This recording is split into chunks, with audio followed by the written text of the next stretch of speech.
¿Qué es lo que pasaría si Hacienda se entera del dinero que tienes en extranjero? O dicho de otro modo, ¿qué es lo que pasaría si un empleado del neobanco extranjero que tú usas, donde guardas tu dinero sin declarar, se chivara Hacienda del dinero que tú tienes? Pues justamente eso es lo que pasó en el banco suizo HSBC y su informático, el señor Hervé Falciani. Así que en este vídeo vamos a investigar quién es este señor y qué es lo que hizo, qué implicaciones tuvo la filtración para los contribuyentes españoles y sobre todo, qué alternativas legales nos quedan hoy para salvaguardar nuestra privacidad financiera. Así que empecemos con el vídeo.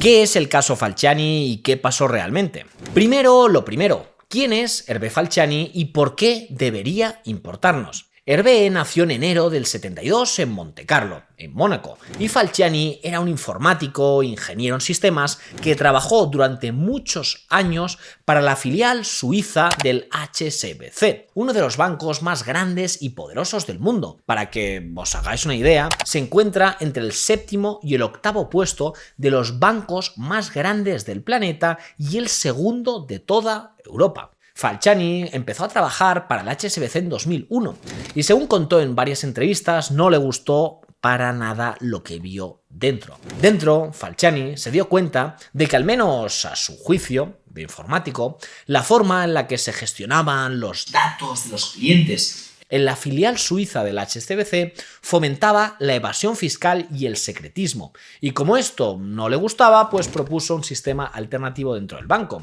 Un sistema que, obviamente, fue rechazado por sus superiores. Entonces, delante de este rechazo de Falciani, ¿qué es lo que Falciani hizo? Pues Falciani, preocupado por esta revelación y considerando que esta gestión de los datos de los clientes era una violación sistemática de los derechos fundamentales de los ciudadanos, al restar fondos que deberían destinarse al interés general, Falciani dedicó en secreto, desde su trabajo de informático en el banco, 2 años a recopilar las pruebas de un posible macrofraude fiscal que involucraba a todos los clientes del banco, más de 130.000 personas que tenían esa serie concreta de cuentas numeradas que nadie sabía quiénes eran y que había muchos famosos y autoridades principales.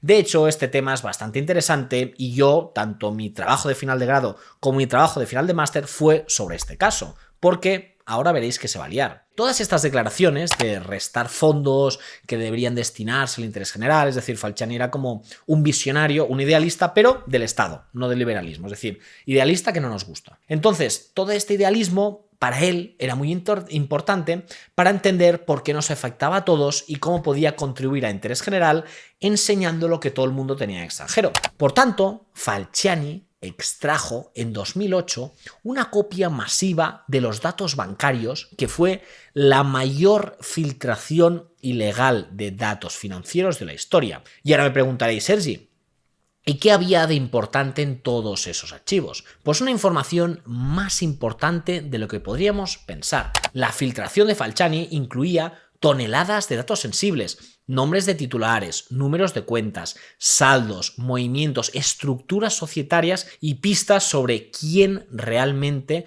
era el titular de esa cuenta y quién era el último beneficiario efectivo que tenía acceso a esas cuentas. Y eso no es todo, porque hablamos de un fichero con decenas de miles de registros y con información suficiente para trazar redes patrimoniales. Dicho mal y pronto, con información suficiente para saber quién tiene dinero en el extranjero y, evidentemente, quien tenía dinero en el extranjero es porque no lo había declarado. Entonces, Falciani, horrorizado por todo esto, intentó poner todos estos datos a disposición de las autoridades judiciales suizas. Es decir, extrajo los datos con toda la información fiscal del mundo y la llevó a Hacienda Suiza diciendo: oye, tengo esto por aquí, investigarlos. Pero entonces vino algo interesante, que cuando Falciani entregó este pendrive a las autoridades, horrorizados, no hicieron nada, porque tampoco estaban por la labor. Porque además aquí hay un término de derecho penal y es que es una prueba ilícita, es decir, es una prueba ilícita que has obtenido por un informático que ha quebrantado las normas y, por tanto, tú no puedes coger esos datos y interponer una acción, porque es una prueba ilícita. Es como la teoría del árbol envenenado, es decir, si yo estoy haciendo algo malo en mi casa y entro a la policía sin una orden judicial de entrada y registro y aquí dentro de casa encuentran, yo qué sé, sustancias ilícitas, no me pueden hacer nada. Porque por mucho que me vayan a condenar, yo puedo enseñar el papelito conforme la entrada y registro estaba mal practicada, teoría del árbol envenenado de que todo lo que se haya hecho hasta ese momento está mal y por tanto no me pueden condenar. Entonces, Falciani obtuvo esta prueba de forma ilícita. Por tanto, las autoridades suizas, rectos y cuadriculados, en plan suizos, le dijeron en plan, vale, fantástico, pero es que no podemos hacer nada porque lo has obtenido de forma ilícita. Así que, delante de esta situación, Falciani, que era lo más antiliberal y más estatista que puede haber, no tuvo más alternativa que huir de Suiza y llegar hasta Francia, donde entregó, o al menos puso a disposición en este caso, de la justicia francesa todos los datos. Las autoridades francesas sí que analizaron toda la información y a partir de ahí remitieron la información a todos esos países que eran los países de residencia fiscal de las personas de la lista, y entre ellos, evidentemente, España. Y esto no es poca cosa. Pensar que si algo define a un país como Suiza es precisamente su sistema bancario. Y dentro de este sistema bancario, dentro de Suiza, lo más importante era el secreto bancario. Que tú podías tener dinero en Suiza sin que Suiza le diera cuentas al estado de tu residencia fiscal de cuánto dinero tenías ahí. Esa garantía de que si tú depositabas tu dinero en un banco suizo, nadie se enteraría de cuánto, ni cuándo, ni cómo, ni por qué, pues todo esto es lo que dejó de pasar con Falciani. Y esto es lo que nos lleva en el siguiente punto. Pero antes de seguir, te recuerdo que si te está gustando el contenido, puedes suscribirte en el canal para estar al tanto de todas las novedades que hacemos, así como en el grupo de Telegram mediante el enlace de la descripción o el QR que tienes en pantalla, para saber todo lo que YouTube no me deja de decir por aquí. Y ahora sí, vayamos al segundo punto. ¿Qué implicaciones tuvo la exposición total del dinero invisible? Llegados a este punto, tenemos claro quién fue Falciani y qué le hizo tan famoso. Pero ahora vamos con lo que realmente nos interesa. ¿Qué consecuencias tuvo la filtración masiva de Falciani? Pues hoy existe un encendido debate respecto al tema fiscal. Para algunos, los impuestos son un robo, un abuso de los estados cada vez más totalitarios que se creen con el derecho de tomar nuestro dinero y gestionarlo mejor que nosotros. Pero para otros, son casi una obligación moral que tenemos que sufragar. ¿Y qué tiene que ver Falciani con todo esto? Pues muy simple. Porque explicar por qué para Falciani todo esto de la ilusión fiscal fuera lo bastante grave como para afirmar que ese secreto bancario constituía una violación sistemática de los derechos fundamentales de los ciudadanos al restar fondos que deberían destinarse al interés general. Es decir, Falciani era un estatista, es decir, para él los impuestos eran un deber moral, es decir, Jesús puso a Adán, Eva y los impuestos, y entonces Falciani dijo, oye, dentro de mi banco veo saldos que no están pagando con estos impuestos, y esto es terrible, entonces lo que voy a hacer va a ser chivarme a las autoridades, y cuando Suiza le dijo, oye, campeón, muy bien, pero esto no tiene sentido, no puedes hacerlo, es una prueba ilícita, y si hago una acción contra esto, me la van a tumbar el juez. Entonces dijo, sí, pues venga, me voy a otro país a hacer lo mismo. Y así fue como Falciani actuó. Porque evidentemente este deber molar de los impuestos le estamos confiando a un Estado que va a gestionar el dinero mejor que nosotros mismos. Y siendo sinceros, esto no pasa. Porque cuando tú renuncias a tu privacidad financiera y cedes esta información al poder público, ya no eres tú quien decide qué hay que hacer con ese dinero. Lo hace el Estado en base a unos presupuestos generales que es el Parlamento, parece un patio de colegio de adolescentes que no se ponen ni de acuerdo con eso. Por tanto, Falciani reveló toda esta información a las haciendas de medio mundo y muchas de estas agencias tributarias se pusieron entonces manos a la obra, con el objetivo de evitar que la gente que tenía dinero ahí lo tuviera sin tributar impuestos. Pensar que solo en Ciudadanos Españoles aparecía en la lista Falciani más de 1.800 millones de dólares opacos en cuentas de la filial suiza del HSBC y unos casi 2.695 nombres de clientes relacionados con España. La lista de Falciani llegó a manos de Hacienda en el 2010 y en cosa de pocos meses había más de 700 personas investigadas y se pudieron recuperar más de 260 millones de euros. La lista se convirtió en una prueba de cargo del delito fiscal, lo que permitió iniciar numerosas investigaciones penales contra muchos de los individuos que aparecieron en ese listado de Falciani. Básicamente porque con esa lista, Hacienda tenía en su poder un mapa detallado para seguir el rastro de los activos que cualquier persona podría tener fuera del país. Ficheros con códigos BUP, cuentas, saldos, vinculaciones societarios, un largo, etcétera. Antes, evidentemente, estos datos eran inalcanzables para Hacienda. Y de hecho, estos datos les sirvieron para poder hacer tributar a todos los contribuyentes españoles con estos saldos en extranjero. Evidentemente, dentro de esta lista habían muchísimas celebridades, deportistas, empresarios, nombres como Fernando Alonso, Valentino Rossi, Emilio Botín, el expresidente del Banco Santander, es decir, habría mucha gente. Y de hecho, el posterior de la lista de Falciani fue los Panama Papers, que era kind of the same. No fue un informático, pero también fue una filtración, en este caso el despacho Mossack Fonseca. Y entonces, ahora viene el tema. ¿Qué es lo que pasó a raíz de toda esta filtración? Pues que hubo muchísimos procedimientos en España de gente que le hicieron regularizar a golpe todo lo que tenía en el extranjero. Y entonces aquí se abrieron dos puntos. El primero es que apareció y se dictó y se aprobó el modelo 720, por el cual obligaba a todos los contribuyentes con más de 50.000 euros en extranjero a informarlos a Hacienda. Es decir, lo que te dijo Hacienda España fue, oye, esto no va a volver a pasar. Entonces, a partir de ahora, si tú tienes dinero en el extranjero, me lo tienes que informar por el 720, que es igual que tenemos el 721, el 721, que es los más de 50.000 euros cripto. Es decir, son obligaciones por las cuales tú no tributas, tú informas, porque Hacienda, bajo el paraguas de blanqueo de capitales, entonces te puede colar lo que sea. Entonces te dice, oye, contribuyente español, hay algo terrible, que es el blanqueo de capitales. Y tú dices, oye, blanqueo, esto es algo terrible, sálvame de este blanqueo. Entonces el Estado te dice, oye, vamos a hacer una cosa.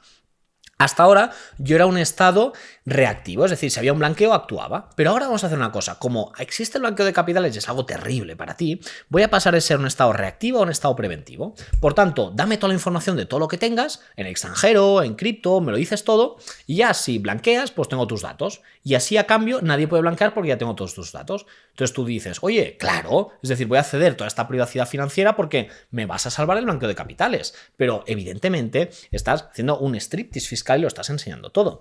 Y esto fue el 720 cuando se instauró. Y el siguiente punto es que, como hemos dicho a las autoridades suizas, esta lista era ilícita, es decir, no podías tener una acción judicial respaldando un delito fiscal, un blanqueo de capitales, con esta lista de origen ilícito. Por tanto, no podía tener sentido.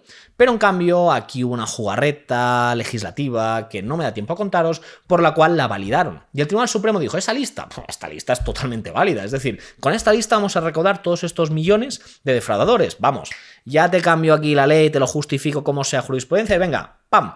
Abrir procedimientos, a imputar complementarias y venga, todo el mundo a despachar y hacer cartas de pago. Y así fue cuando esta lista de cara a Hacienda española fue lícita, les dejaron tenerla, y de cara a los contribuyentes tuvieron que regularizar millones y millones de impuestos. Y una tercera medida es el CRS. El CRS, que es la DAC 2, es la obligación que tienen los bancos extranjeros de informar de los saldos que tienen los contribuyentes, lo que sería la DAC 8 o el CARF para cripto. Por tanto, antes de Falciani, si yo tenía $100.000 en el HSBC en Suiza, primero yo como contribuyente español no tenía que hacer nada con Hacienda, es decir, no tenía que informarlo, y por otro lado el HSBC tampoco le informaba a Hacienda española que yo tenía ese dinero ahí.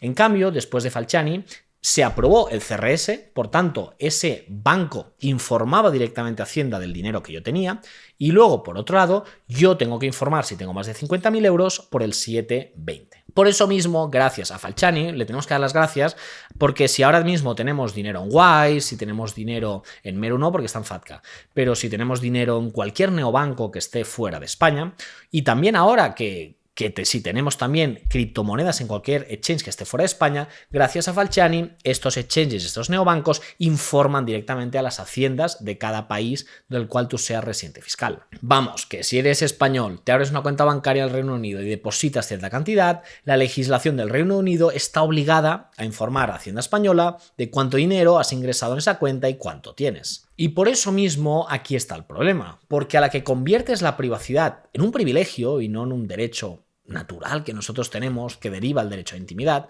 todos somos sospechosos y todos terminamos bajo vigilancia, sin importar quiénes somos, de dónde viene nuestro dinero, y el Estado asume que somos culpables y queremos defraudar y por eso quiere saber todo lo que hacemos a nivel financiero. Por eso mismo, si quieres comprar Bitcoin y no quieres hacerlo de forma descentralizada con una wallet, déjame hablarte de una plataforma cripto que te puede ayudar. Se trata de uno de los exchanges que uso para mi operativa a corto plazo y que funciona realmente bien. Se trata de la filial europea de Bybit, Bybit EU, que, como sabéis, es uno de los exchanges más grandes del mundo con más de 85 millones de usuarios y, evidentemente, cuenta con licencia MiCA emitida por la FMA de Austria, otorgada desde hace más de un año, por lo que es una opción muy segura y muy fiable al estar 100% regulada para prestar servicios dentro de la Unión Europea. Pues bien, dentro de la plataforma puedes comprar todo tipo de activos digitales, hacer trading, así como obtener rendimientos de tus criptos mediante staking. Además, no solo tienen servicios criptos,